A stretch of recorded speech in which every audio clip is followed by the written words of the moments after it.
if you're someone who's chasing that social status, that to feel good about yourself, think about how social media then plays into our evolutionary predilections. So I'm chasing this high of like approval from other people, and I'm chasing like, yeah, I'm working out, I'm getting fit, and I'm doing all this. And then I'm able to post a shirtless picture of me on Instagram that then gets 1,000 likes. And you can see how it's like, this is all just a big reward, seeking social status, seeking pride. Like that's why social media has totally, and I don't mean this in like a bad way, but you can see that social media has hijacked that or like used it to their advantage. I'm joined by Matthew Kobach. Matthew, welcome to the show.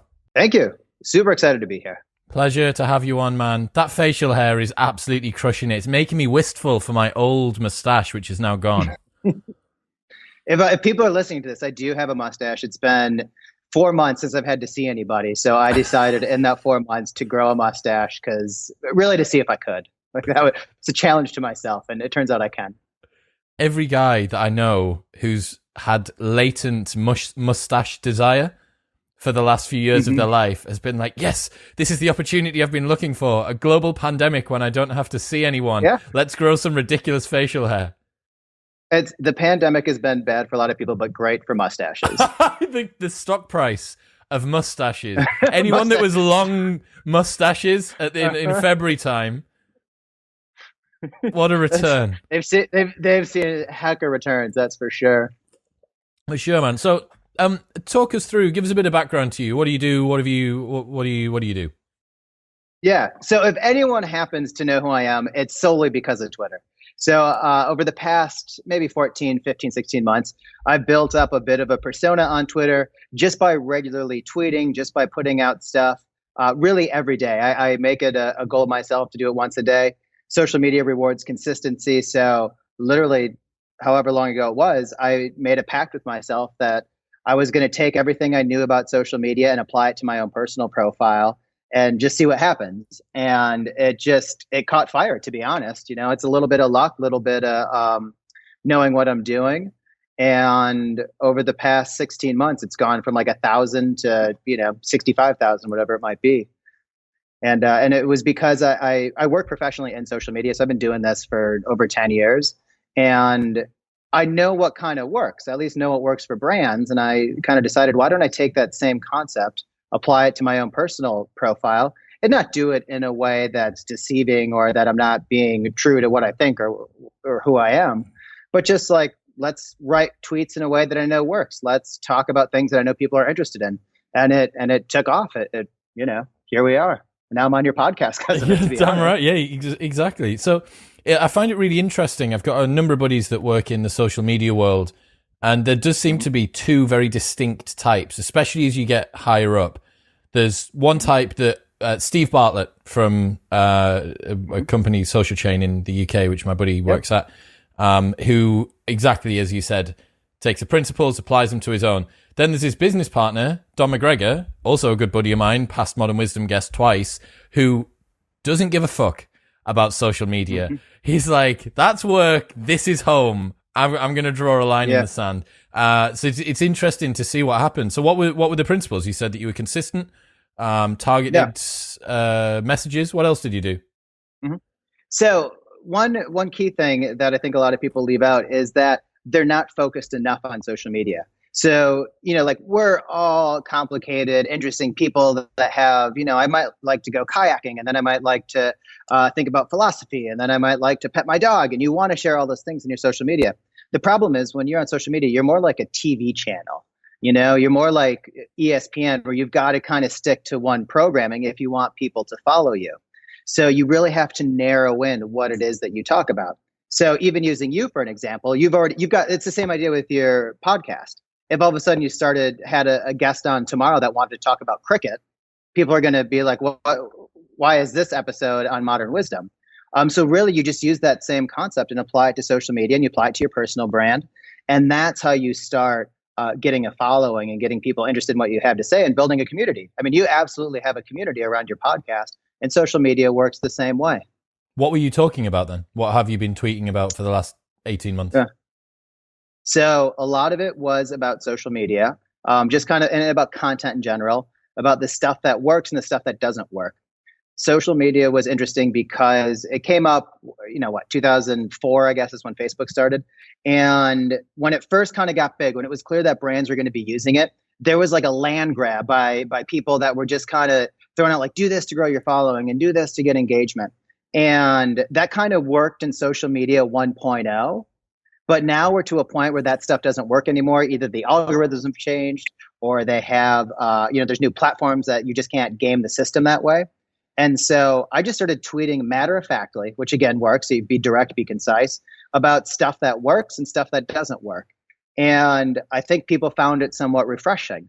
It wasn't, if you follow social media stuff on social media, you get a lot of like, just be authentic, or, social media is meant to be social. It's been repeated so many times, it just doesn't mean anything. Like, that's not helpful to someone who's trying to get better at it. So I would literally do things like, if you're on Instagram, you're going to post a photo that's this size. If you're on Twitter, you've got to, tweet every day, or you've got to be consistent, or you got to narrow in your focus. And it was the stuff that these people that work in the industry knew to be true. It's like they felt it, and that's what's key to getting retweets. It's this thing that like you kind of feel in yourself that you just haven't articulated yourself. And then when you see someone else articulate it, they've now spoken for you, and they're likely to retweet it. And so that's as simple as it was. If you can tap in to what someone else is thinking and do their, put it on paper, like that's how you get people that are like, I like the way this person thinks because they think like I think. And that's really what I did. And then on top of it, I just happened to be interested. This is actually how I found your podcast. I happen to be interested in philosophy and happiness and, making my life as enjoyable as possible. And I feel like there'll be some overlap with your interests as well. You look for like this really, really old advice that has stood the test of time. Like, I don't want someone's advice from 5 years ago. I want someone's advice from 2,000 years ago that's still relevant today. And so I just started taking that. I mean, like stoicism kind of stuff, like you can apply it to social media. And so that's all I would do. I would take this like philosophical lens, just took it and look at content. And so many of my tweets, I swear to God, if you take out the word social media in the tweet and replace it with life, I've just plagiarized it from someone who wrote it 2,000 years ago. But it just resonates. People understand. It's these beautiful concepts that people get. And you could literally do it with anything. You could take out social media, put it in motorcycle repair, put it in canoeing, put it in friendship. It's like a lot of the big problems we've had in life, people have been thinking about for a lot of years. So use their wisdom and apply it to the problems we're facing today. I wonder if Seneca knew 2,000 years ago that he would be providing you with content. In a couple of millennia, there's some guys going to remove some of the words from this, put social media in, and get 1,000 retweets. I would love to thank him if I had the chance. There's no way he ever could conceive of that. But like, if you really think about Twitter too, it's no different than that kind of philosophy. Like, that's why I love Twitter so much. Is there are these ways to spout out wisdom, to be pithy, to kind of say these things that like. The reason I like pithy sayings and the reason I like Twitter is because there's a way that you can say certain things and it just hits you, and it's different than a long form conversation like this, which is equally as valuable, not saying it isn't, but there's ways that you can say certain things that it just hits someone right in the soul or right in the heart. And, if only for a second you can kind of change their thinking, or it kind of shakes them out of their day-to-day stuff. And I think that's what a lot of ancient wisdom does. And so I'm just kind of taking it. Sometimes I don't even get rid of the word life. I just keep it in. And other times I apply it to social media. Yeah, you're very, very correct about what you say, that small aphorisms can really make a big impact, because a large concept ends up being distilled down to probably one sentence description. And perfect example of that, I know that we're both fans of The Moral Animal by Robert Wright, and I was reading it this morning, and there was a sentence that stuck out to me right in the middle of the book. It's like 60% of the way through, and it's the sentence which to me describes what most of the book is about. And it says, our genes did not design us to be happy, they designed us to be effective. And I'm like, that's just some throwaway line in the middle of this huge, like, multi-100-page book. But I remember the sentence, and the sentence is a distillation of the concept of the book. Yeah, and that's honestly how I go about tweeting.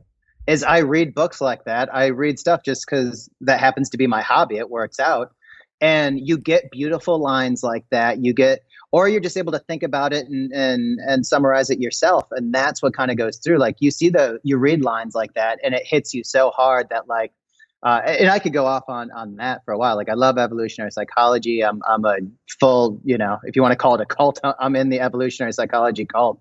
I did a dissertation, started writing it, and that was my theoretical framework was evolutionary psychology. And I've sidetracked myself now because we were talking. Let's go about down it. Let's go down. Let's tumble down. Let's do it. Let's do it, man. Oh, I tell you what. Before we go into that, who do you think is the best aphorist on the planet?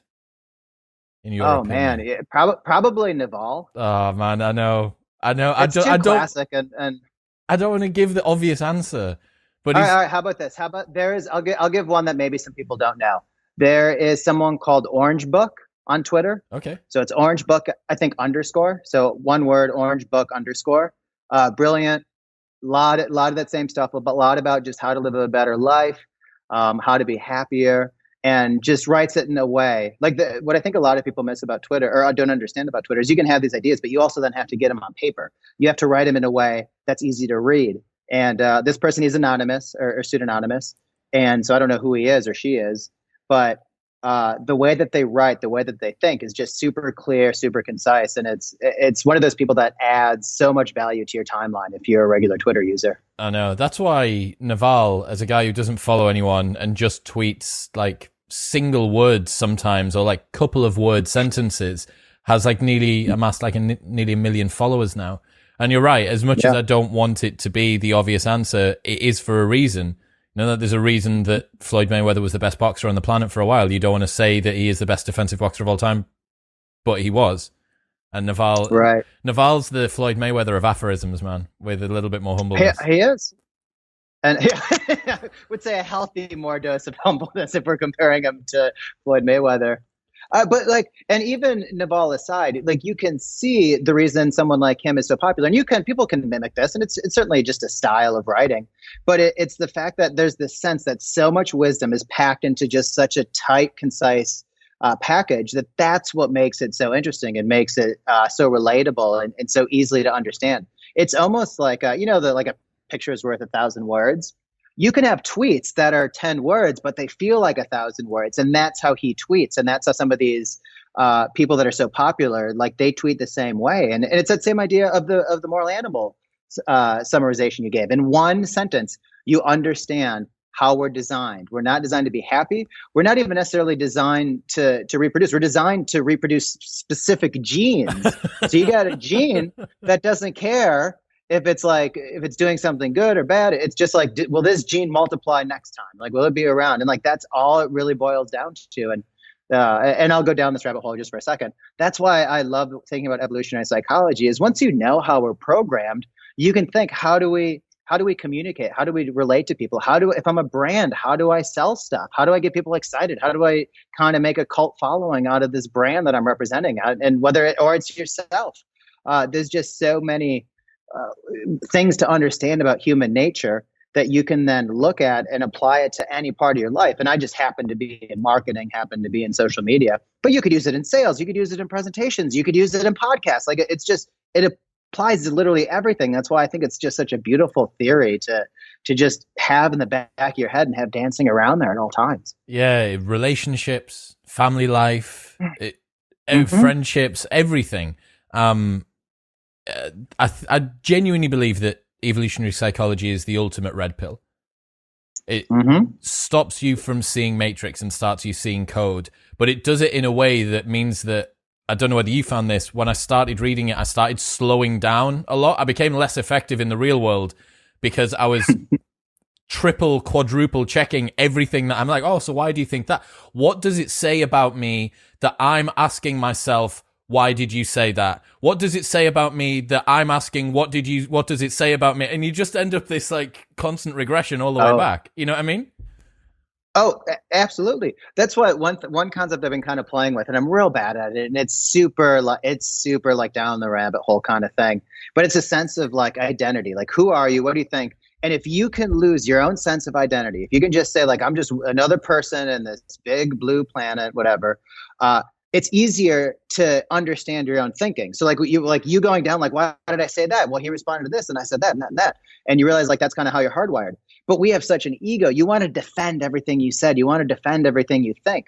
But as soon as if you can just take a step back and think, you know what, this is just some person doing something.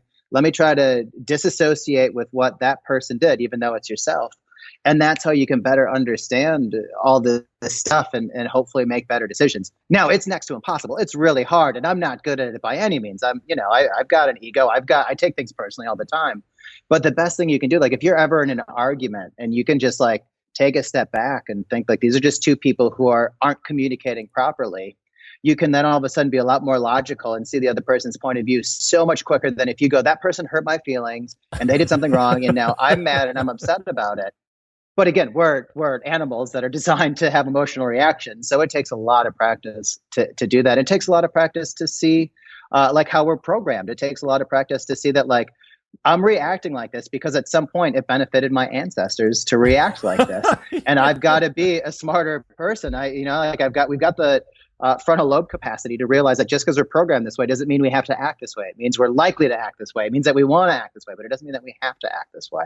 It's all well and good saying this is my gene expressing itself through feelings, but when you get sadness, happiness, anger, any emotion, it feels it's not as logical as that, right? It is a sensation. Yeah. It is the expression of that gene giving you a sensation in yourself that causes you to act in a particular way. If you haven't been around people for a while and you start to get lonely, that yearning for people is to get yourself back to the tribe. But it just feels like loneliness. It feels like some curse bestowed from the gods, or on the positive side, some sort of blessing that's been handed to you. You know, that feeling after you complete a workout, you don't think, oh, that was me expanding my domain of competence. And, that's not what you think. No. But that is what's happening. And learning that slowly as Robert Wright continues to deep throat me with this evolutionary psychology red pill. That's a hell of a metaphor there. We don't have these in the States. Hey, look, you get a little bit of colorful language. It is our language. We'll anglicize what we want. We'll spell everything with an S. We'll add U's into like every word that we can. And we'll talk about Robert Wright deep throating a red pill. Yeah. I just love this. One thing too is it is so hard to be in the throes of it, to be feeling something emotional and to take that step back. And what really helps me is I'm very lucky. I have a fiance and we're really good at kind of holding each other accountable when something like that happens. And it literally happened today. I moved out in New York. I had to ship a bunch of packages, and for no reason, the mail just returned them back to a place that we don't live anymore. And I got super frustrated, got a little stressed out, like, how are we going to get this? And, like that's your body, like in fight or flight, but there's literally nothing I can do about it right now. So, she's like, relax, like take a breath. Like we can't solve this right now. We're going to have to figure out a solution. Like we'll get a friend to come over and do it. But like literally stressing about it right now does you no good. It's just going to make you more unhappy. And I was getting ready for this. She's like, she didn't say this, but this is what I internalized. It's like, do I really want to be stressed out for this podcast that I'm excited to go on, for this person that I'm eager to talk to? And you can see so many issues in people's lives where they kind of let these little stressful things build up, and then you come out and explode, or that you're not your best possible version of yourself and you're having a conversation like this and you're not expressing what you actually think, and you're not having a rational train of thought or a rational mind. So it's so important to be able to do that and then to surround yourself with people who think the same way. And that's really what I'm trying to do going forward, is who thinks the same way that I do, who can reel me in, because I'm not perfect at it by any means. And then who are the people that don't do that don't control their emotions, that do go and stress about things and bring you down. Take a step away from those people and take a step closer to the people that understand this and want to get better at it. The external accountability is such an assistance, man. Like, it's such an unfair advantage. I've been thinking about this a lot. I'd be interested to hear your thoughts on this. So this is very trite to say, if you want to go fast, go alone. If you want to go far, go together. I'm aware that that's like off the back of a bumper sticker somewhere. But yeah. That's the perfect tweet. It's a perfect tweet. Hey, look, 1,000 retweets. But I've been thinking about that an awful lot, about where the optimal line is for solitude versus relying on others. And as someone who's 32 and still single, it's interesting for me to see the pace at which my buddies are moving. And I think that I've had a disproportionate advantage up to now, but I'm now starting to see that situations that perhaps might be diffused by a partner or by like having a family, having dog, having kids, whatever it might be, that distraction is actually now the tables are starting to turn. Does that make sense? Like I'm Absolutely. watching that go fast in the beginning, like tortoise versus hare situation play out in front of my eyes. Mm-hmm. It's funny. I think this goes back to a concept. You've had Roy Sutherland on, right? And one of his things is like the opposite of a good idea is sometimes another good idea, you know? And it's that same kind of concept. It's like the opposite of going fast can also, like, the opposite of like having success by going fast can also be having success by going slow. And I think some of these, it's like, it depends on what stage you are in your life. It depends what you want to accomplish. And so I can certainly see a scenario where you're alone and you're able to spend time and you're able to like kind of get your head right that you can't do with someone else. Well, you just mentioned before you mentioned before we got started that the mustache is going because you've got to go to a wedding. Like there's 50% of the weddings that you need to go to are your partner's friends, and 50% of them are your friends. So if I don't have to go to the wedding, I do 50% fewer weddings than everyone else. That's a competitive advantage. Like you cannot get out. Even Naval Ravikant can't get out of going to his wife's friend's wedding. Like it ain't happening, you know? And so there's a perfect example. Mm-hmm. Well, right. And it ends up being a trade-off, obviously. And so you get to it. But a lot of it, too, is you end up, if you can, in solitude, if you can, when you're single, when you're in your 20s and 30s, depending on when you get married and settle down, which, by the way, I'm slightly older than you, but I was doing the same thing at 32. I was single, like spending time with myself. Like I had a dog. Like we would go to the dog park every day. I'd walk a trail for an hour and, so you know, sometimes take a notebook and there's hope for you, but it's like I was in the exact same shoes, and honestly, doing this, like you're obviously in a situation where you're setting yourself up to succeed, not only right now, but later. Like talking to all these interesting people, not that I'm interesting, but all the other people that you've had on before, but talking to them and like getting all these different perspectives on lives. Like you got a lot of good stuff, like bouncing around in your head, even if you don't, like write it down or repeat it or something. It's still in there. It's still processing. And so whenever it is that you settle down, start a family, whatever it is, you've already got such a good foundation that it's going to end up being, it's kind of like you put up all the bricks of the house and you're like, all right, there's literally no more bricks I could put up. Like, I guess I could add some more bricks, but it's not going to make the house any better. It's time to add some drywall. It's time to add some paint and some furniture and stuff. And that's where you get to a point where someone else is able to help you add those things. That's a really nice analogy, really, man. I love it. I had Andrew Scott was on the show the other day, longevity expert. He said more women in 2019 had children over the age of 40 than under the age of 20. Oh, wow. Yeah. I honestly, Serious, man. You have to kind of believe that too. Because I think there is a lot of people that are kind of doing what we're doing, where you want to get yourself right first. You want to make sure that like you're the best possible version, or at least you're on the right track. And obviously you have to have the means to do it and stuff. But I'm in the same boat. I'm not rushing to have kids. I want to have everything feel secure, feel right, and feel like I'm ready for this next step, as opposed to just being thrown into the fire and like hope for the best, kiddo. I know. Yeah, just jump in at the deep end. Tell me about the stock exchange. Tell the people that don't know what you did for the last few years. What you did. So I was the head of social media and digital media for the New York Stock Exchange. Recently left that job just a few weeks ago. And what I did was they didn't have a social media presence really before I came. This is 2014. And so I had to create it. I had to figure out what we're going to do, figure out what platforms we're going to be on.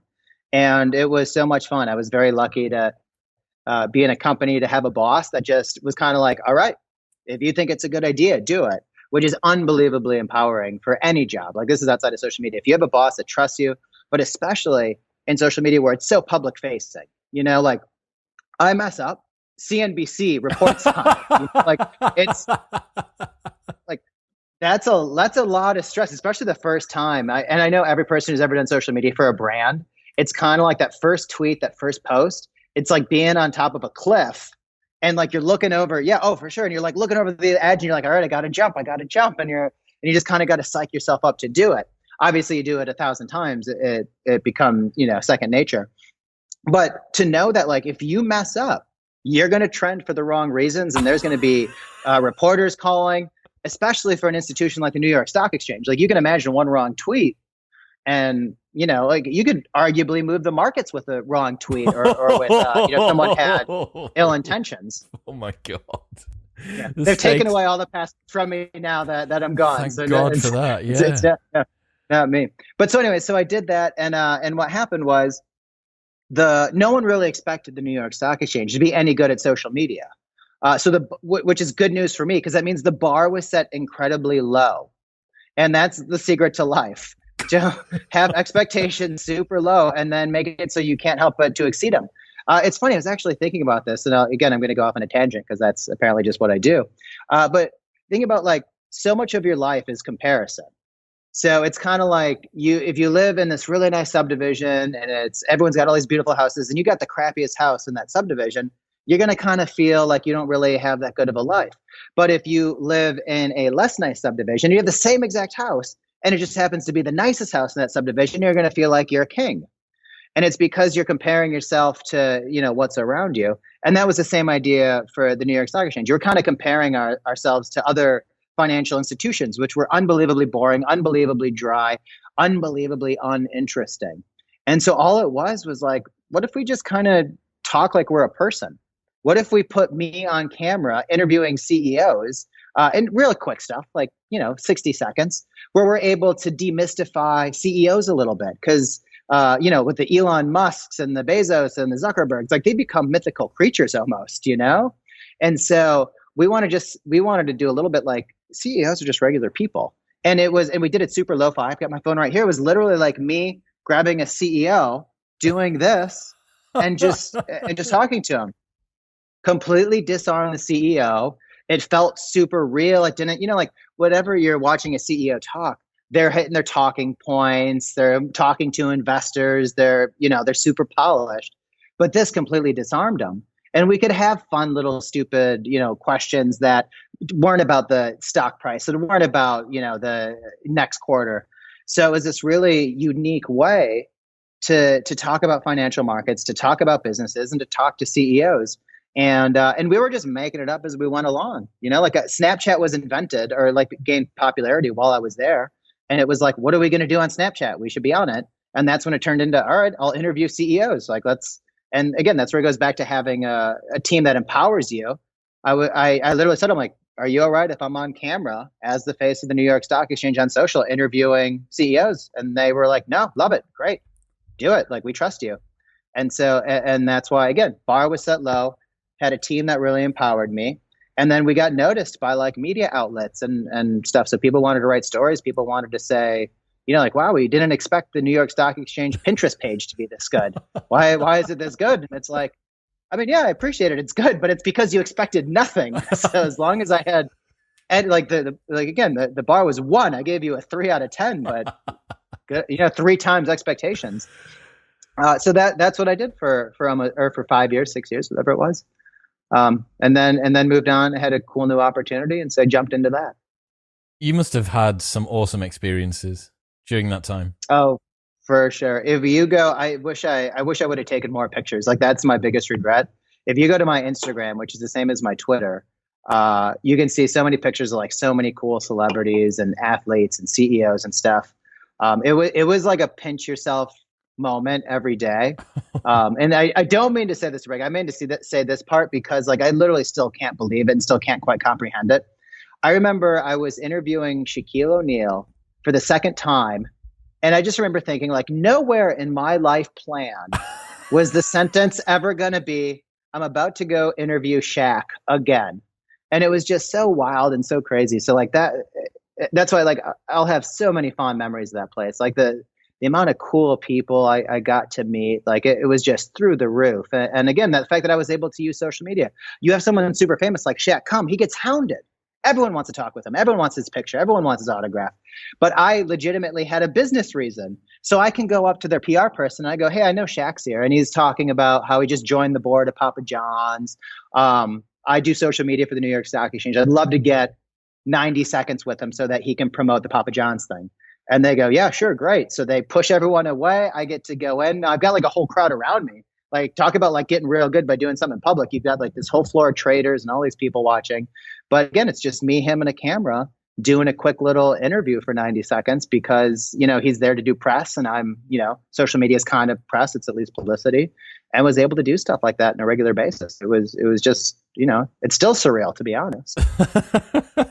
Dude, that must be so cool. Like, having memories like that from a job is worth an awful lot. There's some things that, if you're fortunate, you can look back on in your career and be really, really thankful that they happened. And it's worth an awful lot more than the paycheck when it's like that. What's the atmosphere like in the New York Stock Exchange? Obviously, we see these kind of quite cliched images of the guys with the pieces of paper shouting in the air. Like, is the kind of alpha male, a gram of caffeine per day atmosphere kind of, does it permeate through to the social media floor? I'm happy you said caffeine. Yeah, I knew. So a lot of it is done electronically now. So what you almost have, so you don't really have that, you know, like you see it in the movies, you see it on TV. It's not quite like that anymore. You still have people there, but what they're doing is facilitating these trades electronically. So they're just really overseeing stuff. They'll get on the phone for large trades. They'll make sure, like they have a phone where they can talk to the CFO of certain companies, vice versa. The CFO can talk to them if they don't like something that's going on with the stock or they have a question. But yeah, it ends up being a lot more quiet. It's a lot more like beeping and buzzing from the computers than people expect. The one exception, I shouldn't say the one exception, but the biggest exception is during the IPO time. And that's when an IPO is when a company goes from private to public. So you've got someone like Airbnb who's private right now. At some point, they're going to go public. And when they do, they have to pick an exchange to go public on. And what that means when they go public is someone like me and you can buy shares. Like me and you can't buy shares in Airbnb now, but when they're public, that's when you can just, you know, open your Robinhood account, whatever it might be, buy Airbnb. But what they've got to do is you've got this private market that has a bunch of shares, and then you have the public market that wants to buy shares. So they're trying to figure out the right price to open the stock at what price, like what does the public want this stock at? And that's where you have traders who like in real time are yelling at each other, wanting to know what like the current like people, what are people offering? What are people offering to sell it at? What are people offering to buy it at? So that's super exciting and that stuff. Like, and I got to be in like the middle of that. Like that's wild to me. And I had plenty of traders. I'm sure if there's any trader listening to this, they're thinking, that SOB Matt Kobach, he got my way so many times because he had to get a picture and a video. Because you're a little bit like a photographer. If you've ever had like a photographer at a sporting event, you have to get up close. You have to be unapologetic about getting in someone's way and getting the shot. And it's the same way with social media. Like they didn't want, our audience didn't want the shot where like I'm shooting this way and it's 20 feet away of a trader. They wanted the phone right in their face so I could see someone yelling and doing that. And like, again, that's what sells our floor. That's what sells our product too. So it was justifiable that I was that close. But then they also have a job. So, you kind of have these competing things and you get to a good rhythm of they know who I am. I know who they are. We try to stay out of each other's way. But super exciting just being in the middle of that. Like there's so many IPO pictures. You have all these major companies that have IPO'd for the past 5 years.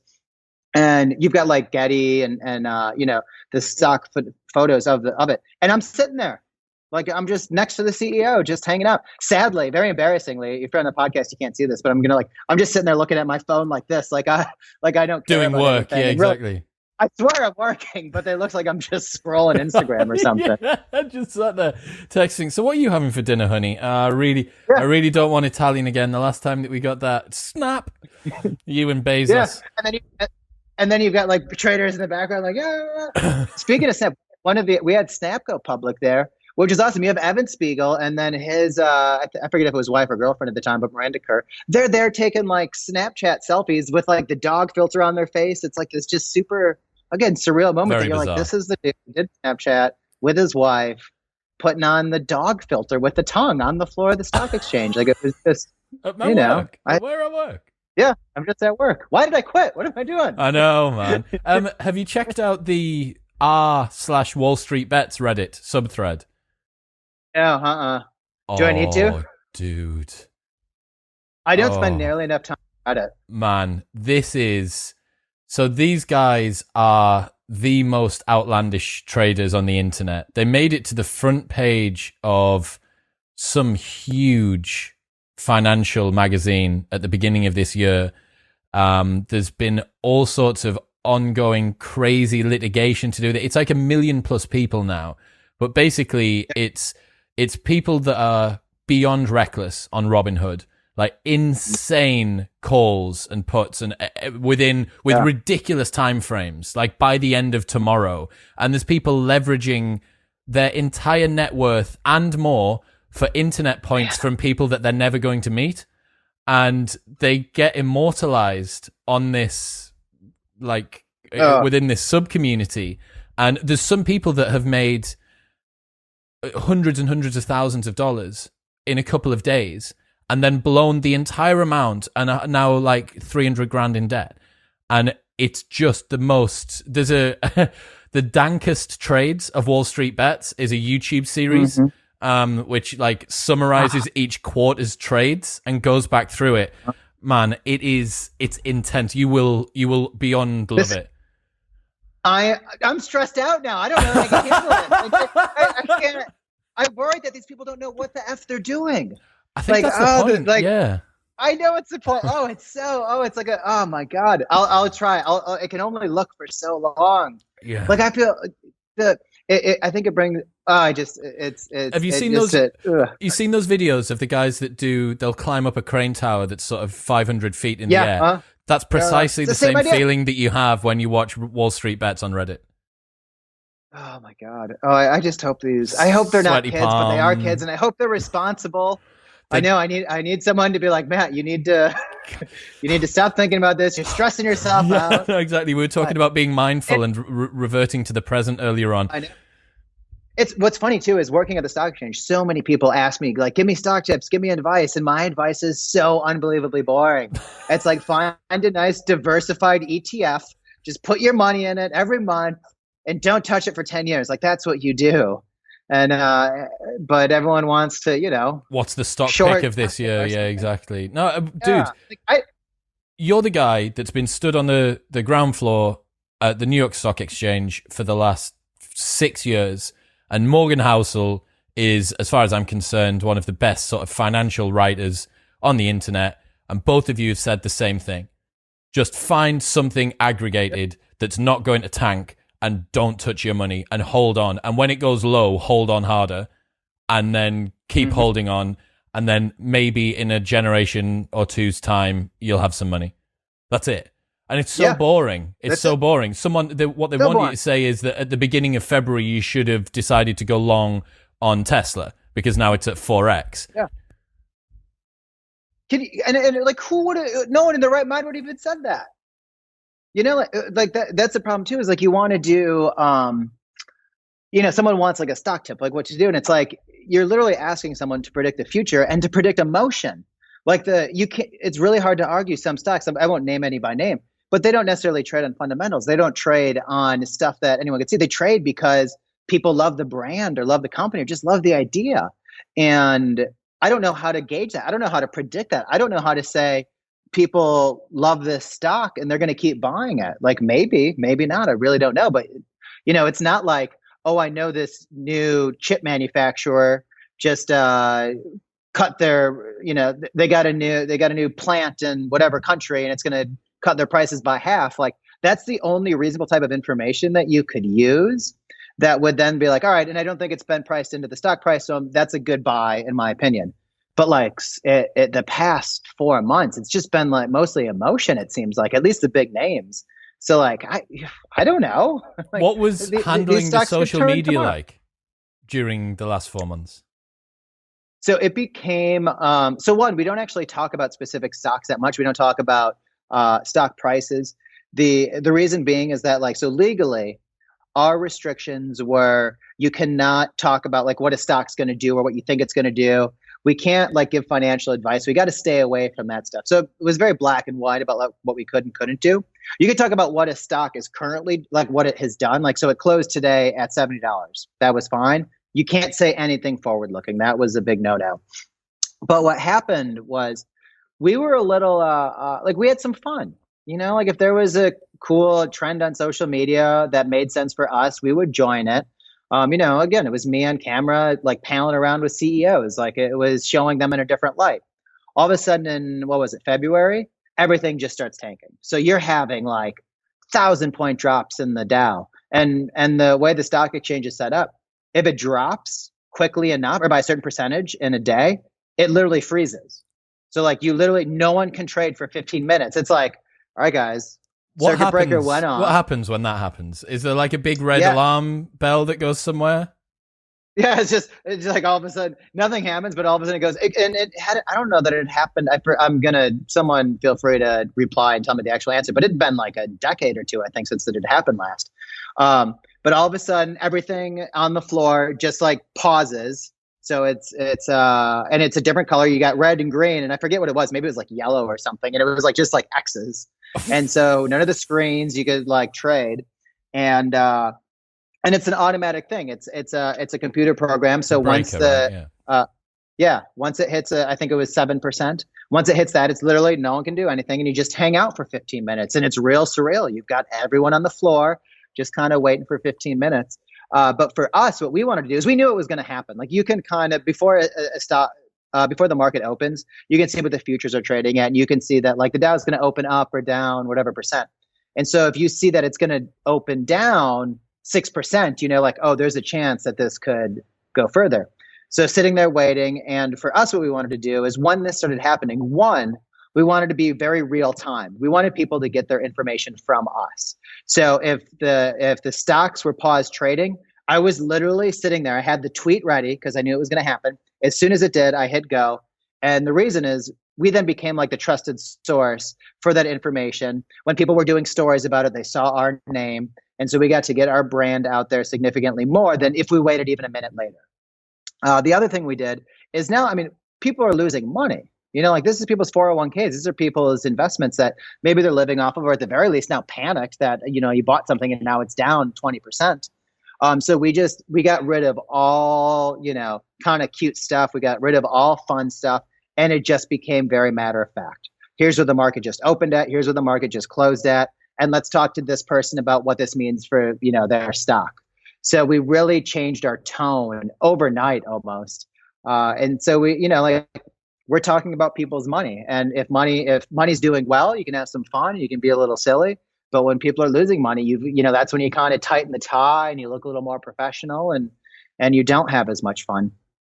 Anyone that's ever been on a very long diet knows exactly the same feeling as when you've got money worries.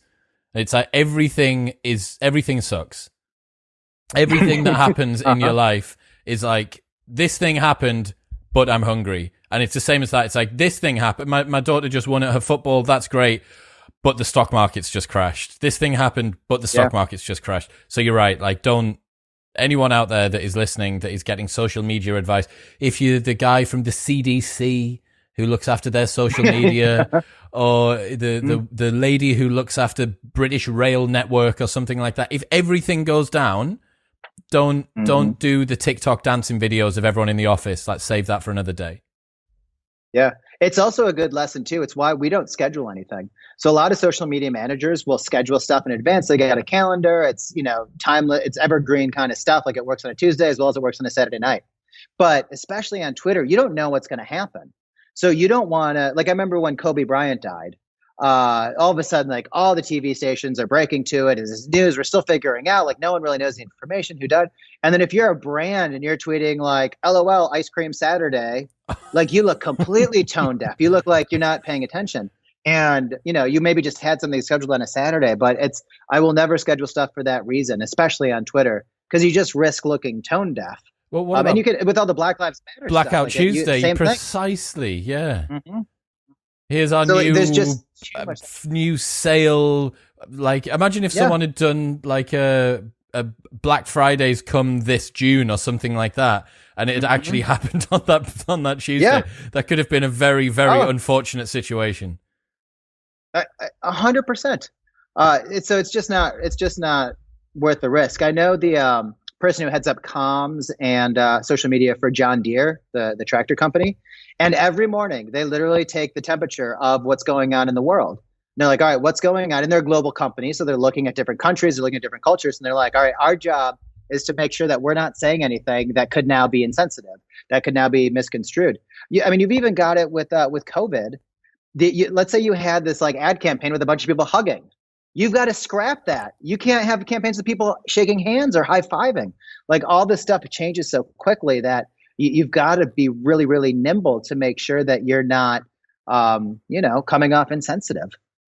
Did you ever take your interest in evolutionary psychology and use it when watching the traders and the atmosphere and the personalities of the people that you saw on the New York Stock Exchange? So I certainly applied it to the content we did. So like I'll rewind a little bit. I didn't actually explain what I did a PhD in, which by the way, I dropped out. I did not finish the PhD. A lot of people think I have the PhD because I say I pursued it. Just to be 100% certain, I do not have it. I'm a dropout, and I'm a very proud PhD dropout. I like to say I was smart enough to be a PhD dropout. Nice. What I did was, this is in 2008, 9, 10. And so social media was like just kind of getting started. And I wanted to predict how people use social media. So that's why evolutionary psychology was such a robust theoretical framework to base predictions on how people would use social media.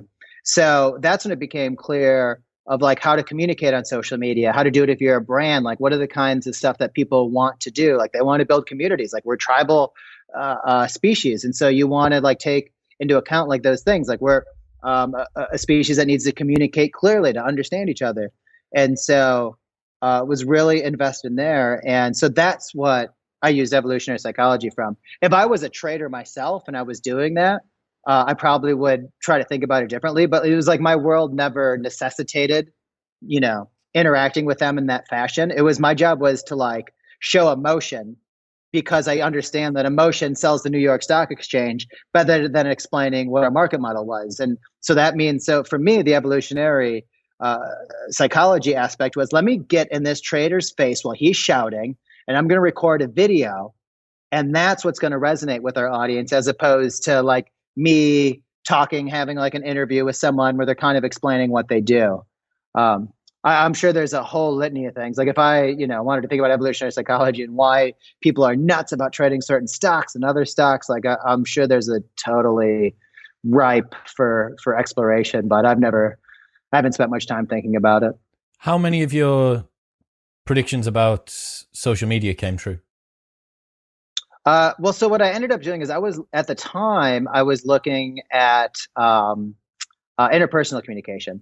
And so and to be honest, it's been so long, I don't even remember what I ended up predicting. Because what ended up happening was I would, and for anyone who has never done a dissertation, this is how it works, at least for mine, is you do a bunch of coursework, then you have to have like a study that you set up. You make some predictions, make some hypotheses, and then you've got to test them.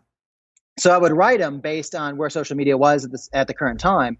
And then it was moving so fast, Facebook would make an update and then make my predictions moot, because I had to work in they changed their algorithm. And now like what I wanted to do was like, well, that's not part of what their platform is anymore.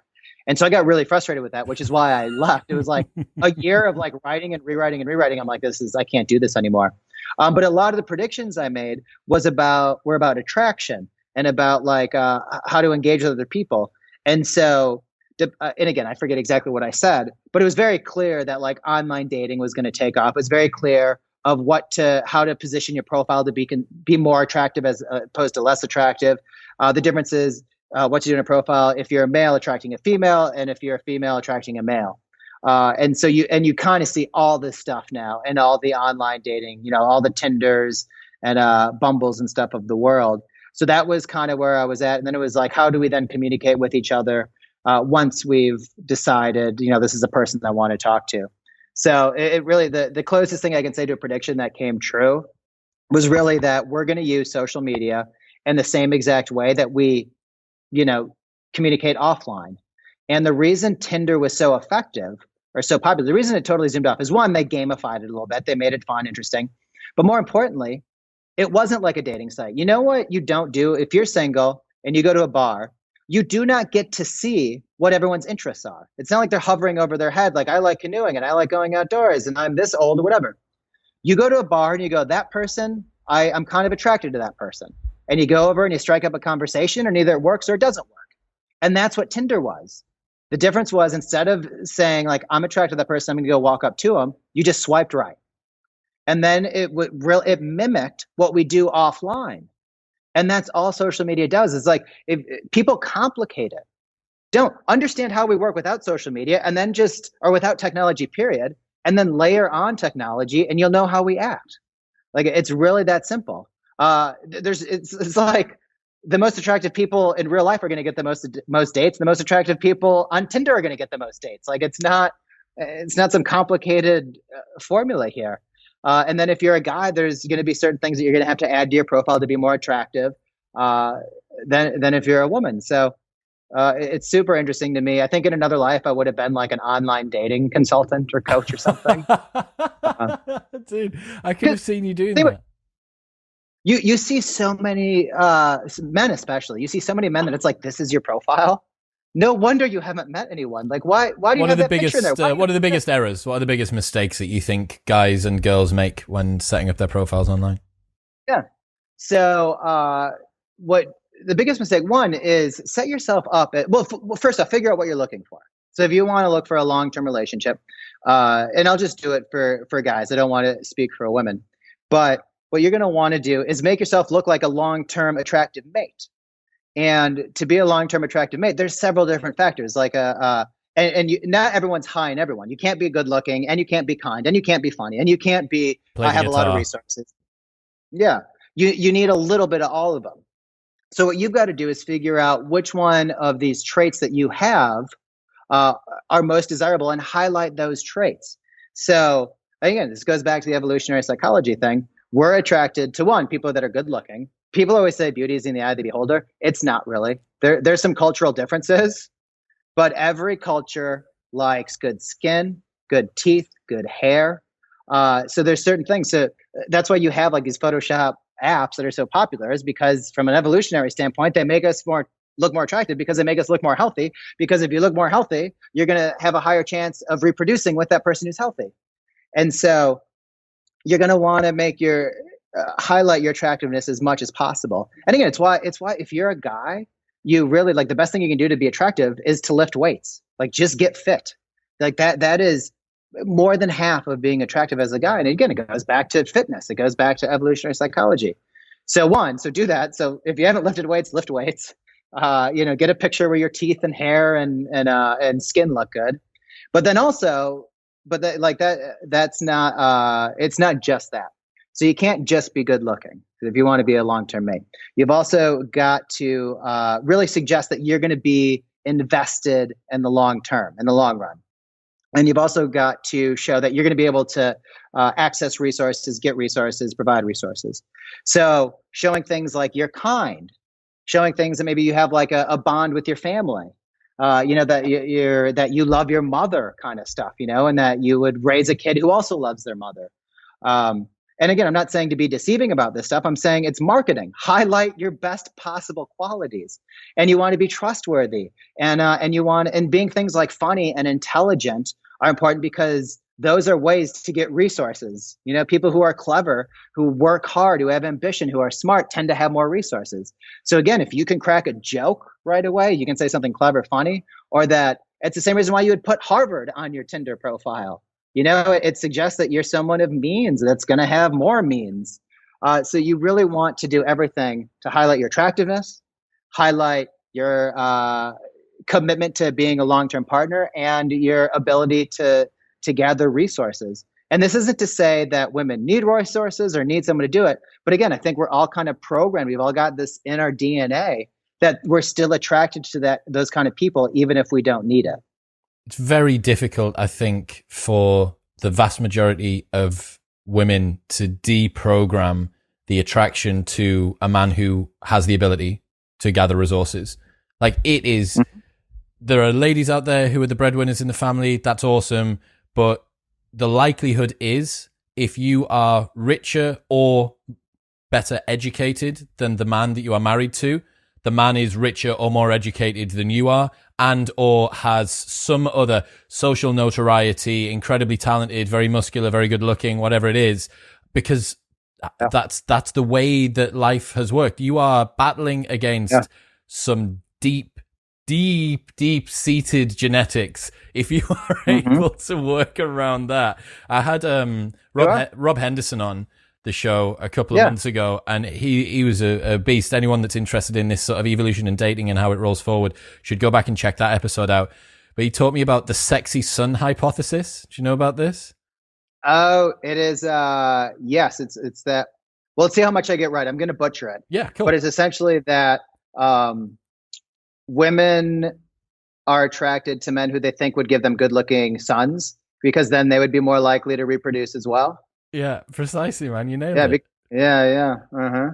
It's just, what's so funny is that's why I love evolutionary psychology so much. Is like someone says it, it clicks. It seems so logical.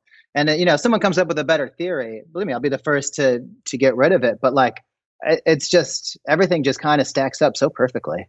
What are some of the things that I'll give you one of mine, and then we'll see if you can you can give me some of yours. Some of the kind of like jaw drop moments when you read Evolutionary Psychology. One of mine recently has been learning about the purpose of pride, that it's a positive feedback mechanism for doing something which is challenging and worthwhile.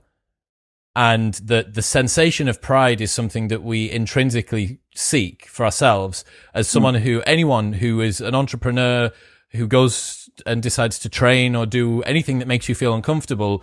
You kind of seek the endorphin hit after doing something, but it was all abstract. You've kind of thought about it before, and you know how it fits into the bigger picture of you in your life, and you can kind of get lost in the weeds away from the fact that it's like, nah, evolution's there for absolutely everything that you do, and this is no different. The sensation of pride to me, because it's something continuing to motivate yourself, most of the motivation comes from chasing that sense of pride that comes afterward. And you think like, well, I'm not doing this for the hedonic treadmill. I've done my explore. I've ensured that I've got rid of the trivial few and focused on the trivial many and focused on the vital few. And I'm expressing my logos. You've taken the top 1% of everyone's work that's looked at this over the last few years, and you think that you understand why you're doing something. Then evolution just comes in with a big sledgehammer and smashes you in the face and goes, yeah, mate, but it's still just evolution. The thing about pride was a real sort of jaw drop moment for me. Yeah. Well, and also too, and I'll answer your question, but pride with social media, it's so clear. So it's like, if you're someone who's chasing that social status, that to feel good about yourself, think about how social media then plays into our evolutionary predilections. Is that the right word? Predilections, whatever, the way that we're already designed. So I'm chasing this high of like approval from other people, and I'm chasing like, yeah, I'm working out, I'm getting fit, and I'm doing all this. And then I'm able to post a shirtless picture of me on Instagram that then gets 1,000 likes. And you can see how it's like, this is all just a big reward of us doing this thing, seeking social status, seeking pride. And like, that's why social media has totally, and I don't mean this in like a bad way, but you can see that social media has like hijacked that, or like used it to their advantage. Like and I do it too. Like you want to argue on status seeking? Yeah, there is absolutely a part of me that likes having however many followers on Twitter. There's a part that likes me getting 1,000 retweets. I can say until the cows come home, I do it for myself. I do it to keep myself honest. I do it to make sure that I'm increasing my habits, which sure, that's true. And I could probably pass a lie detector. But again, it's that identity thing. And I've got to get out of my own head and get out who I am. And it's like, you also like the fact that you've got higher status now because you do it than if you didn't do it.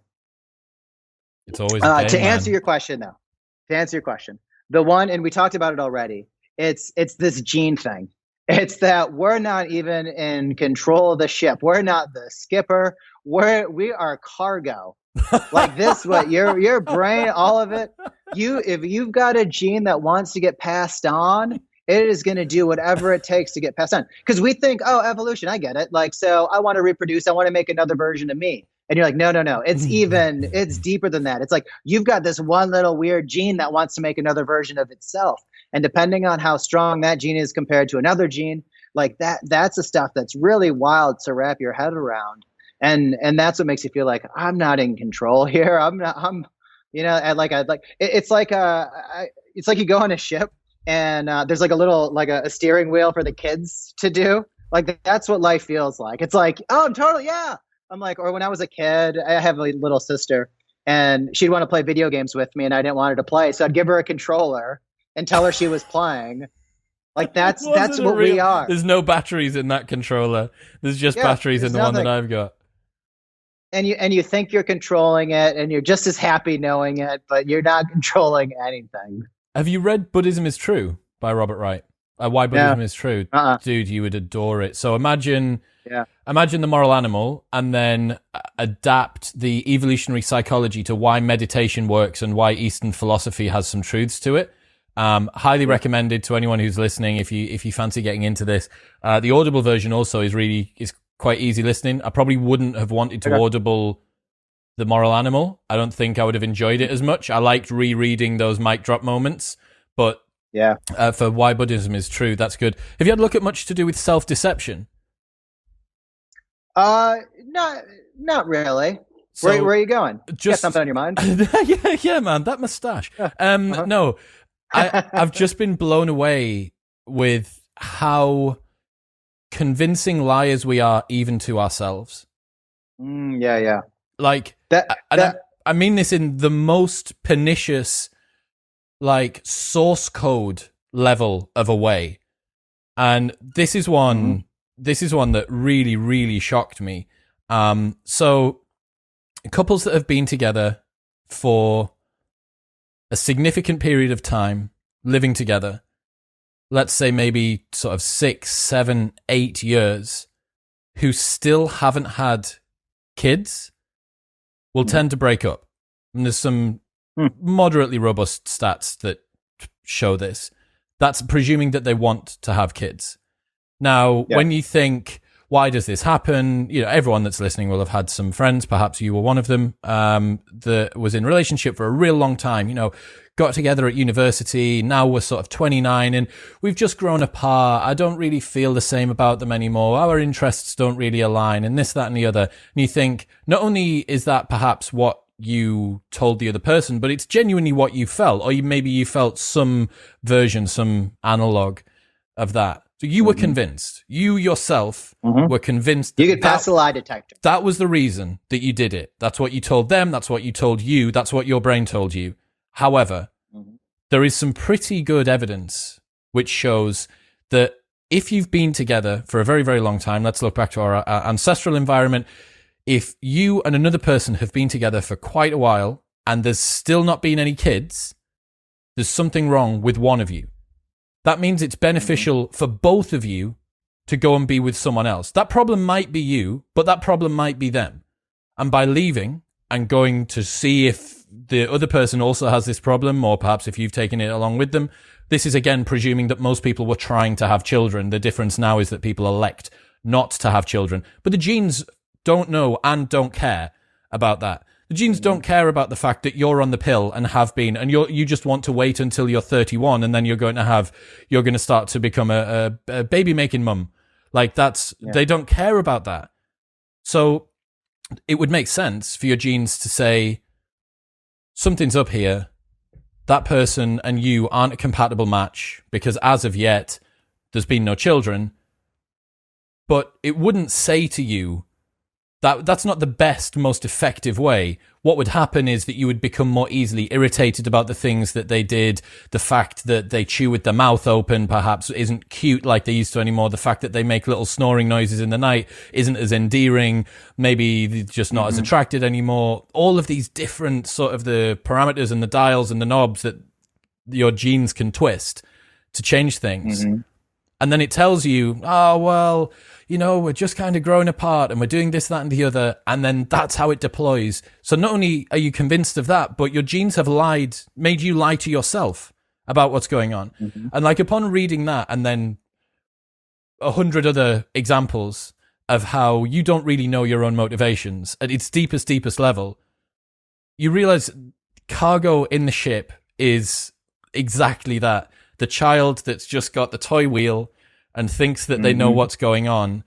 And you can go layers and layers and layers deep, right? There's a level of layers that you could go back to consciously, which you need to strip away. You discussed about stripping away ego and becoming fully aware of why you feel the way that you do and controlling that.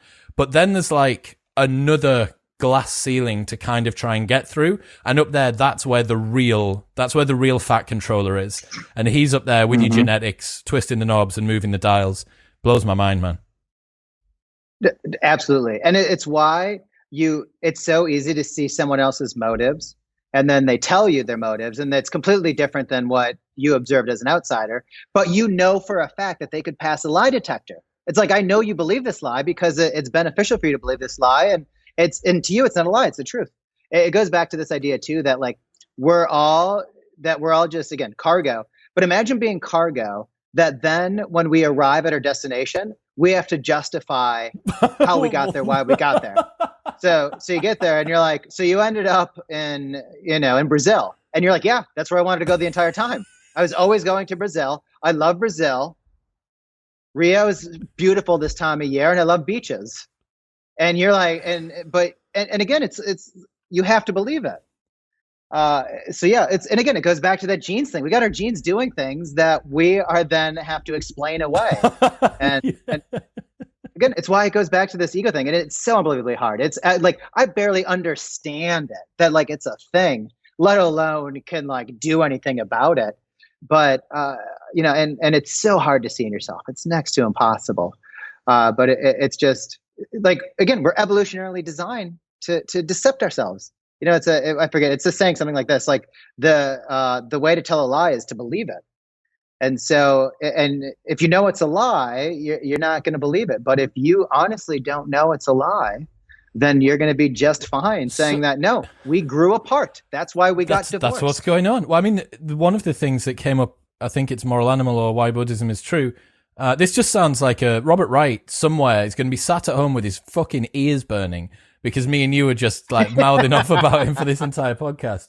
It was in one of those where he spoke about the fact that our ability to detect lies as humans is really, and deception is super high, super high, because the risk previously would always have been pretty vast. It's one of the reasons why we're the only primates who have white around the outside of our eyes so that we can see where each other's looking.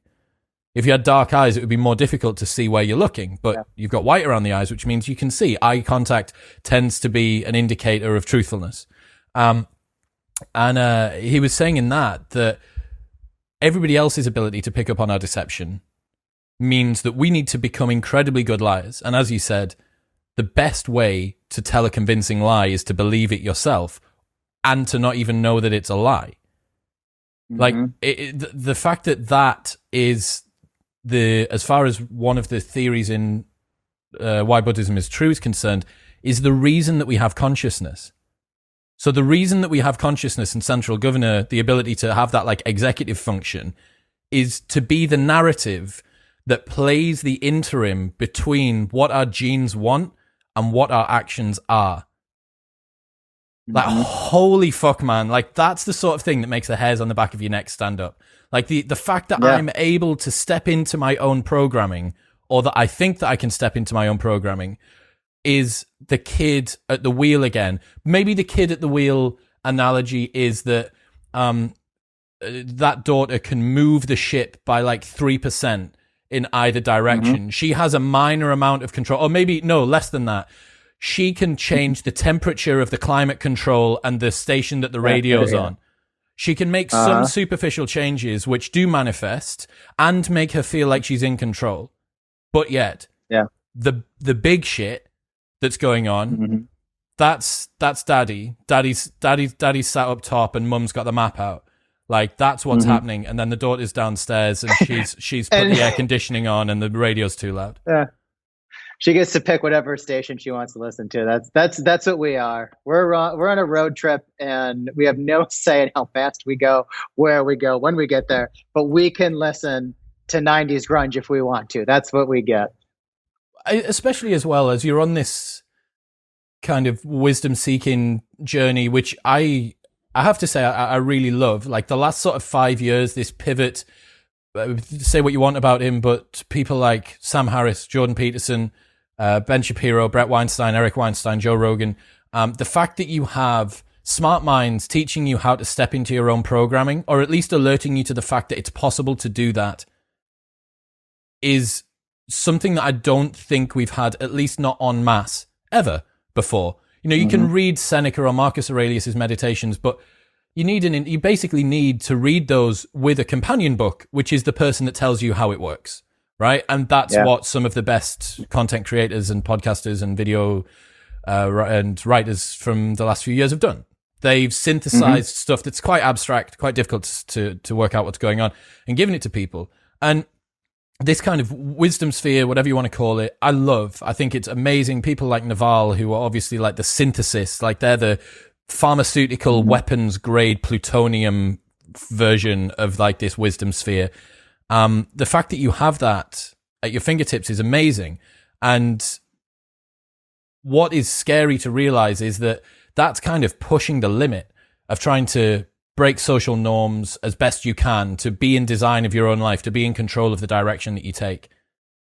And yet, with all of this liberation, all of this information, the best minds on the planet giving you some of the best advice they can, sometimes distilled down into a 360 character tweet. Like you're still just cargo in the ship, or the daughter downstairs playing with the air conditioning. Fuck's sake. At least the best part about it is like being able to see it. You know, when you turn on the media and you see what they're doing to you, and you pay attention to political debate, and you see how they're just going after emotional responses, and like at least you can kind of choose not to participate in some of the things that are unhealthy for you. Again, you're you know, maybe it's like you get a little, maybe you start with controlling the volume, and then they give you the air conditioner, and then you can roll down the window. You know, it's like the more you do, you get at least a little more say, and that's why I think knowing these things is so important. It's like it just, even if it's 1% better, it just has such a huge impact over the course of your life. What are some of the lessons that you wish that you'd known sort of 5, 10, 15 years ago? Anything that comes to mind like that? I wish I would have gone a lot deeper on this topic in general long time ago. So I started probably when I was in college to like be interested in this. And I've always kind of, and it started with I had an amazing professor opened my eyes. It was a behavioral consumer behavior class or something like that. But he didn't teach anything about marketing. It was literally about like, here's how we're programmed. Here's how we're hardwired. And you have to be able to sell yourself before you can even sell a product. So learn how we operate. And so ever since then, it's been bouncing around in my head. And I still have I might even have the textbook right here. I just moved and I kept it out. But it's something I'd kind of revisit every few years. But I wasn't nearly as diligent about it. And I didn't really go as deep as I could have. So I wish I would have gone real deep into that. And I wish I would have found like-minded people early on to kind of have those conversations, to sit and, you know, think about that stuff, as opposed to, you know, whatever, like you end up being friends with the people you're around. And I've actually got a friend in my house right now who might be listening, and I don't mean you, friend, like we're good, but you know, like you're a product of your circumstances. Like think about some of your best friends often are the people that were in the same hallway, the same floor of you as your dorm when you went to college. Like so much of your life is by chance. I met my significant other on Tinder, and had I not swiped right, had she not swiped right, it would have been complete, you know, which by the way is just chance. Like, and obviously we were able to filter through and realize that we both liked what we brought to the table, and it all worked out. But to not leave some of that stuff up by chance, you know, to search out like-minded people, and to search out people who want to have these conversations and to think about these things. I would have pursued that a lot earlier and a lot more, and especially in a college atmosphere. Like ideally, there's a lot of those people. I think it might be less and less true now. I might be, you know, a little nostalgic for a time that no longer never exists. Really might be maybe more perhaps in the, as well. Yeah. Right.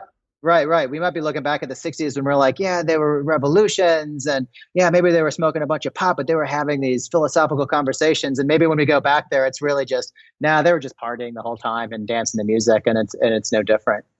So I wish I would have, and I feel a bit like I'm making up for lost time. I've been able to, I mean, honestly, doing this podcast is an extension of that. Reaching out to people on Twitter has been such a godsend. So if anyone wants to do this, anyone's listening to this going, God, I feel like I'm behind. That's why I love Twitter so much. There's so many people talking about this. There's so many people thinking about it, and that you can connect to any of them at any time is just so powerful. So I'm such a fan of Twitter for that reason. And it facilitates, like, I see the value in longer conversations like this. Like, we could never do this via Twitter. Even if we're in the DMs, it just doesn't happen. But Twitter facilitates it. Twitter can be the gateway to stuff like this. And so I just think it's so powerful. You're right, man. As well, it's a good point to bring up there to say that if you haven't decided to delve deep into reading evolutionary psychology or the basis for human emotion, or you haven't started meditating, like, it doesn't matter. Like, I'm pretty much certain that under the age of 25, none of this stuff would be able to have much of an impact in any case, because the context in which you are consuming it is so chaotic and changeable. Like, there's still the vast majority of shit that you do is new. You know, you go out, you have a conversation with someone. It's the first time you've ever had that conversation before. I think the ability to look at stuff with finer grain is when the ship is so big that it starts to steady itself on the waves a little bit. It's like if you're constantly flipping from starboard to port all the time at every single, oh my God, now I've got a girlfriend. I've never had a girlfriend before. I don't really know what to do. Oh my God, now we've split up. I don't really know. Oh, I'm on holiday. I'm here. I'm on a plane. I'm doing this. It's like, dude, just live in that moment. And this was a realization that I came across from a Luke Combs song while I was in America last year doing a road trip. It's the first line of this song, and he says, at 17, you don't think that much about life. You just live it. And I was like, holy fucking shit. That's it, man. Like, that is the reason that time seemed to expand and dilate when you are younger and seems to get quicker when you are older. Like, 24 hours today is the same amount of time as you had 24 hours 10 years ago and 20 years ago and the day that you were born. But the lack of a learner's mind, the lack of new and novel experiences, the lack of presence is what's causing time to speed up. What people say when they say, I need more time, or time's going so quickly, is, I need more memories. Because memories are like individual slots. They're like little cuts in the cake that identify how many pieces you've gone through in that time. And if you're spending every day doing the 9 to 5, driving to work, the same route to work, the same conversation, the same Netflix and Doritos on an evening time, like, why would your brain make memories from that? Like, if you want to make memories, make something be worthwhile of being memorable. And it's that the sort of beauty of getting older is that you can increase the resolution of how you look at things to make stuff new. You have this wider context, you have all of these different examples, and then you can start to look at stuff with a little bit more dexterity, right? A little bit finer grain, and you go, fuck, like, that's cool. I didn't think that would have been cool before. And you can compare it to you 10 years ago and go, 10 years ago me would have been embarrassed about this, but me now thinks this is awesome.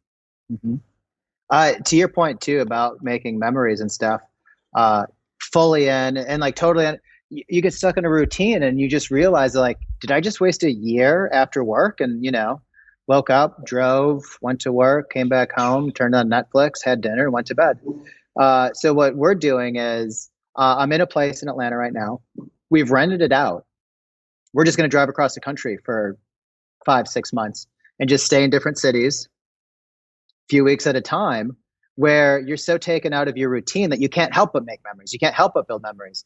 To do a lot of stuff, to do as much stuff possible as outdoors, to experience like just all these new things. And again, like, this is kind of a blessing of the current situation, is to take something that is a negative and to figure out, like, how can I, or I shouldn't even say it. Well, it's definitely a negative, but take a new kind of scenario that you're in, and you kind of think, how do I turn this to my advantage? And so the fact that we don't have to be in an office, the fact that we don't have to be in any particular city, we're using that to our advantage to go explore cities and to go explore nature. Like we're going to drive up through Yellowstone. We're going to drive up through like some of the most beautiful parts of the United States and park there and work for a month or whatever it might be. And that's something that like, I'm going to remember that. I'm very confident I will remember that. So yeah, totally on board. And it's hard though. We got to unprogram our monkey brains of like being able to even enjoy it. And it's so easy to get back in like these comfortable habits. And one thing that you were talking about, and I thought of when you were talking about kind of this Buddhism and Eastern philosophy, part of me feels like the reason that some of this stuff matters and exists and even resonates now, it's almost like we're trying to find solutions to the fact that we live in a world now that we're no longer designed for. So obviously, like we're not designed to live in society. We're not like all this. We're not designed for agriculture. We're not designed to live in houses like this. We were designed to kind of be in small groups and to travel. And honestly, we're not designed to work 8 hours a day, 10 hours a day, whatever it is. We were designed to work like 2 or 3, hunt something, gather something, maybe make a fire, maybe make some shelter, and then relax for most of the day. Like that's when we're most productive. But then all of a sudden we invented agriculture. You got to tend to the crops all day. And then there's industry. And so now we're stuck. And there's no way evolution can keep up with that. So we've hacked our own brains. I think that to me is honestly what these ways of living are, is how do we take the society that we made that is not ideal for our systems and make it so that we're able to live in this environment that there's no way we're designed for this. It's interesting you brought that up. Shane Parrish, Farnham Street, has a quote where he says, tradition is a set of problems, a set of solutions for which we have forgotten the problems. Mm-hmm. And it's like these questions that have been asked. I had Alex O'Connor, cosmic skeptic, on the other day talking and teaching us about ethics, what ethics is. And he was giving us some of the classical ethical thought experiments that you can do. Like, would you push a fat man onto the bridge to stop the train from hitting 5 people? What if it was 3 people? What if it was 1 person, but it was a baby, and blah, blah, blah. And he was saying so much of this stuff is just brought from classic texts and then repurposed. These are the fundamental questions that people have been asking since the beginning of time, since the beginning of working out what morality is, what ethics are, how to lead a good life, what it means to be a good person and to live well. That hasn't changed. Do you think those questions, it hasn't, do you think those questions started, so let's say, just to make things easy, let's say that we've been who we are, DNA-wise for 100,000 years, okay? And let's say that society has existed for 10,000 years, okay? Like agriculture roughly starts around then. Have we had those questions for 10,000 years or 100,000 years? That's a really good question. There's an interesting thing to do with the Maslow's hierarchy of needs. And I think that one of the challenges we have, the existential crisis that people sometimes come up against, and the melancholy and the feelings of hopelessness and meaninglessness and the increase in suicide that we see in the modern world, I think a big part of that may be due to the fact that the bottom levels of that pyramid are very well looked after. That if all that you want from life is to not freeze to death and to find some berries today, it's very easy to get a positive feedback mechanism from that. So if it's 100,000 years ago and you're living somewhere that's real cold in the winter, surviving winter is like actualizing. That is, you've reached the peak of what you wanted to do. Whereas now, when you can Uber Michelin star food from round the corner to your house while you watch Netflix on your Amazon, all of your clothes that you need, and you do whatever else, like Airbnb yourself a holiday, like the convenience is so high, those questions have been answered, which means that the things further up, which are more existential, more melancholy, more abstract, they require high levels of complexity and sophistication to even think about what's happening. You have to do self-development work to get to the top of that pyramid for the most part, unless you end up having to be lining up with a life which is perfectly aligned with your values, which tends to be quite rare, it seems. You're going to have these challenges. Like, you're going to come up against stuff that makes you think, like, why am I here? What am I doing with my life? But if avoiding a saber-toothed tiger, or like I managed to make a new spear today. Like if that's actualization for you, then it's a little bit, it's bizarrely almost easier to feel, to reach the top of it. So I think that some of the more existential questions that we've come up against about what it means to lead a good life, I think that they're luxury questions. They're questions that can only be asked in a time of abundance rather than scarcity. And I'm aware that there's still been serious times of scarcity throughout the last 10,000 years, but significantly less. As soon as you've got agriculture and you can trade and you've got security and you're living in bigger groups, those questions come to the forefront because previously they would have never had to have been asked. Right. And maybe this is all just a manifestation of neurosis because we live in societies anyways. You know, it's like we've got, you know, when you put everyone in a city, you've got new problems, you got more conflict, you got strangers that you don't recognize. And so we've got all these modern anxieties or whatever it might be that are a product of this. Like, yeah, it's more complicated, but maybe it should be simpler. Like why we're inventing problems that don't have to necessarily exist. Like, why wouldn't I love to make a spear and nap for most of the day under a sun, under a tree? And you were still finding mates. You were still finding love. Like love is 100,000 years old, or at least the sensation of it. And sounds pretty good. Well, look. The problem is you need everyone to jump into it. Everybody get on board, right? Yeah, literally everyone has to be on board. We're way past it that we can't go back to it. So that's why you got to figure out like the self-actualization techniques to make do with the society that we're in. You know, the hand that you're dealt. Well, think about Diogenes, right? One of the first cynics. He was living in a pot, which he was like literally living in the thing that people used to urinate in. And yet this is 2,500 years ago.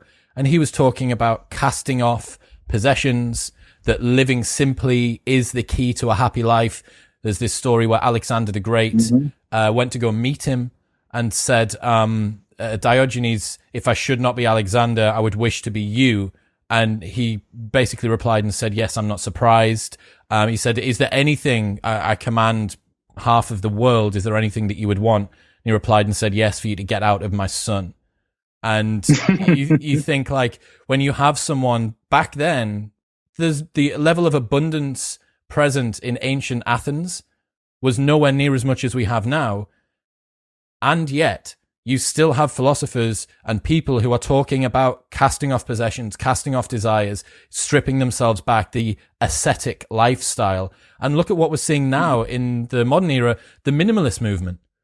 We're seeing people who are living lives with 40 possessions and in apartments that are a couple of 100 square feet, and this van life thing, this van life craze, which is like, I guess you're like the glamping version of van life at the moment, where you've got. We're staying in the Airbnbs. I'm getting a fresh shower. I talk a big game, but I'm not living in a van. I'm going accustomed to certain things. Yeah, man, like pooping in a toilet. But yeah, that's a big one for me. Maybe one of them will have a bidet and I'll get lucky. That would be really good. But yeah, dude, I think, I don't know, man. It would be interesting if everyone was able to cast it off. And I think everyone asks themselves this question a little bit. You know, you look at a dog, anyone who's ever spent a lot of time looking at a dog and getting pure joy from one will have looked at it and thought, fuck, it would be so easy to be that dog. Like, to be my dog, I would not have to have a concern. I would be loved. I would be fed. I would be watered. The question of whether or not that's an option, I don't know. I genuinely don't. Yeah. You would have to be incredibly ballsy to say, look, this is my commitment. I know the things that make me happy in life. But I definitely think that if we look to the people that are older than us as examples of an evolution of lifestyle and or ideas that show where our projection, our trajectory is likely to go, most people end up leading a simpler life as they get older than when they were younger. It's like you have a state of disorder going to order. right? You have like this kind of bizarre entropy thing going on. But within people's lifestyle design, you look at the Dan Bilzerians of this world, or anyone that's 18, you're excited by everything. And rightly so. But look at your granddad that's 70 years old, 75 years old. He's just happy going to watch the football on a Saturday afternoon, chilling out, reading his book, doing this, that, and the other. Like, what does that tell us? That tells us probably that given all of the choices of things within the world, there are a few simple pleasures that people will tend toward. And I wonder how much we can shortcut our own path to get there by using people that are older than us and have allowed this evolution, this A/B split testing of lifestyles to say, well, maybe I try that a little bit sooner. Maybe I try and get there a little bit earlier. It's probably easier said than done. It reminds me of something. I think Jim Carrey has this quote, something along the lines of like, "I wish everyone could be a millionaire because so that they would realize it's not the answer to anything." And it kind of is the same thing. It's like you don't think sitting on the porch and having a cup of coffee in the morning is going to be like the best there ever is. You're like, no, I've got to go travel and I've got to have this experience, and that experience. I got to go to Vegas and do whatever. And then once you do it, it's like you have to have the comparison. You have to know that, like, was it actually really that great? What's nice is just being peaceful here, just sitting and enjoying this moment with someone that I enjoy talking to, or even solitude in yourself. And so I don't know that there is a shortcut to it. The 70-year-old does it because the 70-year-old did the other shit and was like, this is too much of a hassle. This isn't enjoyable. This is what I love. I like this football team. I like watching it, or I like drinking sweet tea on the porch at sunset. And you realize like that's what happiness is about. And that's why you realize it's not about getting a bunch of stuff. Like at the end of the day, like anything behind me could disappear tomorrow. And if you're attached to that stuff, it's bringing you the wrong kind of happiness. It's not happiness anyways. Well, look at what Elon Musk said on Joe Rogan. Joe was like, so Elon, why are you selling all of your possessions? And he says, because it's an attack vector. And he's right. An attachment to anything is a weakness, because that thing can be taken away from you. Now, there's certain things that you don't want to not be attached to, like your family and the people that you love and your friends and the passions that you have in life and the interests and so on and so forth. There is probably a million caveats that I'm going to get criticized about for that, like evolution of ideas, just do what old people do. Basically, like, let's all just be old age pensioners in mid-20s. Yeah. But one of them is a Naval quote: "It is easier to fulfill your material desires than to renounce them." It's like significantly easier to go and buy a 10-year-old beat-up truck after your last car was a Ferrari than to go through life wondering what it's like to drive a Ferrari. And I part of it is going to be a selection bias for the fact that those people might have completed a bunch of the stuff that they've done. So I had Aubrey Marcus on the show about a year ago, and he said, I was like, so what is a good life to you? And he said, like, to live, to do the things. Like to take the drugs, not all of the drugs, to have the experiences, to go to the places, to make love, to laugh, to see these things, to build the business, to fail at building the business, like all of the different things, because that is what life is. I don't know how much of that you can shortcut, and I don't know how much of that you could just cast off and say, well, I don't choose to do this. Anyone that's ever worked on a project that they really don't like, or there's just been a bit of a grind and you're there again and you're like, why am I doing this to myself? Like I could just go outside and just have a cup of sweet tea and look at the night sky and I'd be perfectly happy. Have I ratcheted up the level of complexity that my life is required to fulfill to a point which is so unbelievably chaotic that basically I've detached myself away from the vast majority of stuff that would have truly made me happy. And in a society of abundance like we've got now, hypernormal stimuli from our mobile devices and the artificial light that we've got, which is playing around with our circadian rhythm, and diets that are misaligned to us, and living for longer, like living for so much longer than we've ever lived before. Like, I don't know, man. I don't know. Yeah, it's for the most part. Well, this is what I love too, is like so many of these problems that we have, there's old solutions to them. That's why, again, we'll just go back to evolutionary psychology, because apparently this is like a fanboy conversation of psych. But you look at, like, you're not feeling well, you're feeling overweight, you're feeling lethargic. Like, look at your diet. What did people used to eat? Like these are all modern ailments. Again, like you're feeling sleepy, you're feeling like you don't have enough energy. What are you doing physically? Like, are you mimicking what they were doing? What are you doing for your sleep? Like, so many of these problems can be solved with this ancient wisdom, or this just really what comes natural to us. And we've got to, like, sometimes you got to shake yourself out of it. And again, I'm just as guilty of it as the next person. There's plenty of times where I get lost on Twitter at 10 p.m. at night trying to go to bed.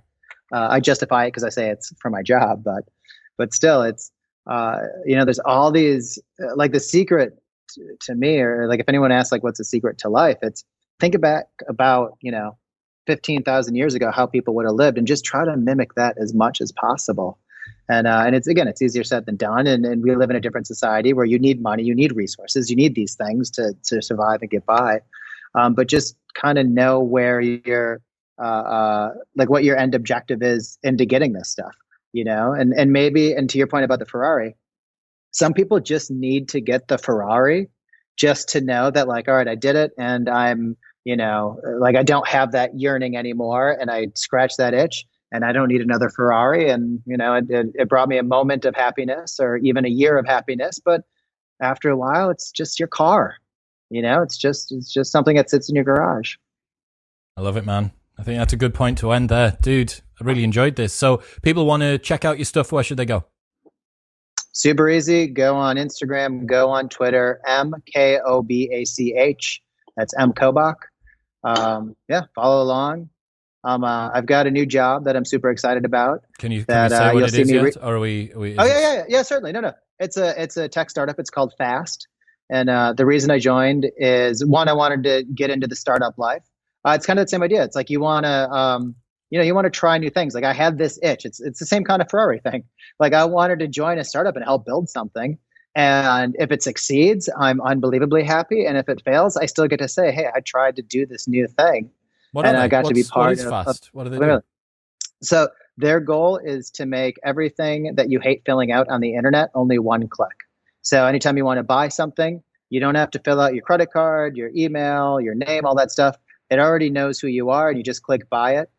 Anytime that you need to identify, like the bigger picture is, anytime you need to identify who you are on the internet, as long as that website has their API in it, you will be able to just click that one button, and you're done. So you can think like, I'm not going to give away any secrets or anything, but literally anything you ever do online that you need to prove who you are, and I'm not talking social security number, but like literally ordering something online, you need to prove who you are, that they would then be the one-stop shop for all that information. That's cool. It's like a passport, like a digital passport online, where it automatically just shows it, and the website lets you through and does the thing. Yeah. Fuck, man, I need Amazon one-click ordering. Think about how much time. Yeah, think about how much time you waste filling out forms online.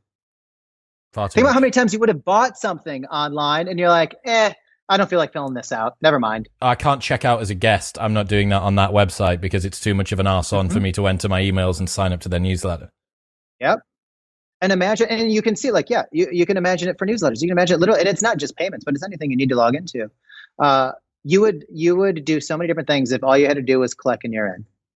I like it, man. That's cool. And I'm going to guess you'd be able to integrate that with password managers and all sorts of other stuff, so that it would be like, that's the dream, man. A seamless world where I don't have to fill forms in. Fucking hell. Can you hurry up and get off holiday and get this startup moving, please, so that I don't have to fill forms in anymore? Oh, don't. I've already started. We're doing it, man. It's the launching. But it's just the reason you joined too. It's such this pain point that everyone gets. It's, if you think about it, the internet's like, buying stuff online is 30 years old, and it hasn't changed. It hasn't updated once. It is such a hassle of a process, and it should be so much better. And so we're hoping to make it better. So I love it, man. Fingers crossed. I love it. If you ever see the button, you just got to promise me you click it. If you ever see the button, it's just fast. It's black. You'll recognize it. You'll get my click-throughs, man. Don't you worry. You will get my click-throughs. Dude, thank you so much for your time, Matthew. Everyone that is listening, if you enjoyed this episode, go and give Matthew a follow online. Let me know what you thought as well. If any of the comments about Buddhism or your child driving the spaceship, if any of that stuff resonated, you know where to get me, at ChrisWillX, wherever you follow me, like, share, and subscribe, and all that good stuff. For now, Matthew, thanks, man. Thank you. Loved it, man. Had a great time.